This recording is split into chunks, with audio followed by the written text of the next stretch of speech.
Salam kepada seluruh pemirsa Gary Gra Family. Kita akan merenungkan salah satu bagian firman Tuhan yang diambil dari Kolose pasal kedua ayat 6 sampai dengan ayat ke-8.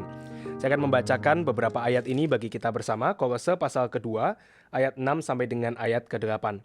Kepenuhan hidup dalam Kristus. Kamu telah menerima Kristus Yesus Tuhan kita. Karena itu hendaklah hidupmu tetap di dalam Dia. Hendaklah kamu berakar di dalam Dia dan dibangun di atas Dia. Hendaklah kamu bertambah teguh dalam iman yang telah diajarkan kepadamu, dan hendaklah hatimu melimpah dengan syukur.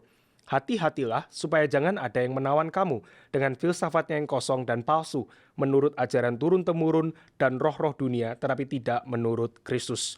Di dalam 3 ayat ini kita akan merenungkan beberapa hal yang Paulus ajarkan kepada jemaat Kolose mengenai hidup sebagai orang yang berpadanan dengan Injil. Yang pertama adalah Paulus itu mengingatkan jemaat bahwa mereka telah menerima Kristus. Salah satu hal yang kita terus ingat sebagai seorang Kristen adalah komitmen kita. Komitmen iman kita itu kepada Kristus.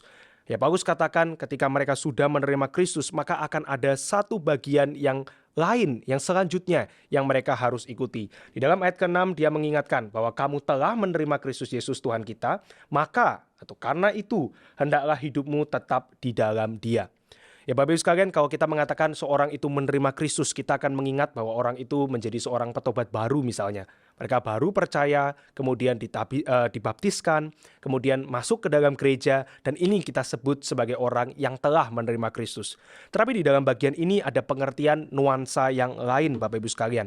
Nuansa apakah itu? Nuansanya adalah ketika seseorang menerima Kristus, maka mereka akan menerima satu set pengajaran di dalam Kristus, yaitu pengajaran gereja, di mana mereka bersama-sama itu adalah orang-orang yang memiliki identitas baru di dalam Kristus. Nah, kalau kita membaca di dalam pengertian ini, bahwa setelah menerima Kristus maka akan ada satu pengajaran yang diberikan, kita akan mengerti ayat ke-7.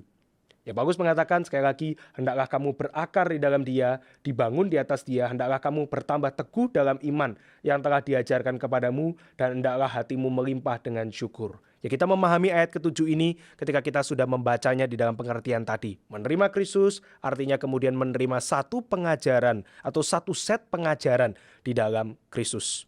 Bagaimana seseorang itu nanti berakar, dibangun, bertambah teguh, dan melimpah. Gambaran yang dipakai menggambarkan satu tanaman yang kemudian makin lama makin besar dan berbuah. Ini dipahami dengan orang yang ada di dalam pengajaran di dalam Kristus. Dan ini penting sebab Kolose pasal 2 ayat 6 sampai dengan 8 ini dituliskan dengan satu background yang kita harus kenal. Ya, background apakah itu? Background itu adalah adanya tantangan, adanya tuntutan dari banyak orang di sekitar gereja yang berusaha untuk menarik mereka kembali kepada ajaran yang lain. Kalau Bapak Ibu membayangkan sampai dengan hari ini pun gereja sama ya, gereja itu berusaha melindungi jemaatnya, tetapi di luar daripada gereja Tuhan ada kelompok-kelompok yang mempengaruhi, berusaha menarik kita untuk kembali ke sana. Dan umumnya hal ini adalah apa yang dulu kita ikuti, hal ini adalah apa yang dulu kita sukai, yang kemudian kita tinggalkan setelah kita menerima Kristus, menerima pengajaran di dalam Kristus, tetapi yang kini berusaha untuk menarik kita kembali. Maka berakar, dibangun, bertambah teguh, dan melimpah di dalam ucapan syukur, ini adalah kondisi ideal yang berusaha di-challenge, ditantang oleh orang-orang yang menarik kita kembali. Nah, digambarkan dengan apa di dalam ayat 8? Paulus katakan, hati-hatilah supaya jangan ada yang menawan kamu dengan filsafatnya yang kosong dan palsu gitu ya, empty, kosong, menurut ajaran turun-temurun dan roh-roh dunia. Ya, kita bisa melihat ini sebagai satu kesatuan sebetulnya Bapak Ibu sekalian, dari filsafat yang kosong, kemudian ajaran turun-temurun dan roh-roh dunia ini adalah apapun saja yang berusaha menggantikan Kristus di dalam kehidupan kita. Apapun saja yang berusaha untuk menggantikan cara pikir kita di dalam iman yang kita miliki, di dalam ajaran yang kita miliki dengan sesuatu yang lain. Filsafat yang kosong bisa berarti cara pikir orang-orang yang menurut mereka benar. Ya, bukan hanya filsafat ilmu yang berusaha menggantikan iman kita, tetapi juga filsafat pribadi kita sendiri. Filsafat pribadi itu seperti apa? Ya, bagaimana Bapak Ibu memiliki idealisme tentang kehidupan, itu bisa menjadi filsafat pribadi kita. Tetapi itu adalah sesuatu hal yang kosong dan tidak boleh menggantikan Kristus. Ajaran turun-temurun itu juga sama. Kita bisa membacanya sebagai culture.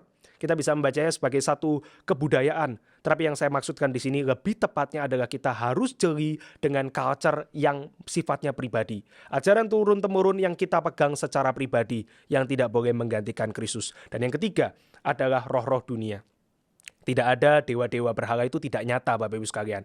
Tetapi ketika Paulus membicarakan tentang roh-roh dunia, itu seakan-akan mereka itu nyata. Nyata di dalam hal apa? Nyata di dalam pengaruhnya yang bisa menangkap kita dan membuat kita menjadi orang-orang yang mengikuti berhala-berhala tersebut. Maka berhala itu seakan-akan sungguhan ada karena kita dikuasai oleh hal-hal tersebut. Nah, semua hal ini adalah sesuatu yang berusaha menggantikan Kristus. Tetapi Paulus mengatakan hati-hati supaya jangan kita ditawan, jangan sampai kita kembali ke sana. Nah, Bapak Ibu sebagai seorang Kristen, sebagai seorang anak Tuhan, kita sekarang adalah orang yang telah menerima Kristus, kita adalah orang yang telah menerima pengajaran-pengajaran di dalam Kristus, maka jangan kita kembali kepada apa yang dulu menawan kita dan yang sekarang berusaha untuk memanggil dan menawan kita kembali. Ya, kiranya ini menjadi berkat bagi Bapak Ibu sekalian. Tuhan memberkati.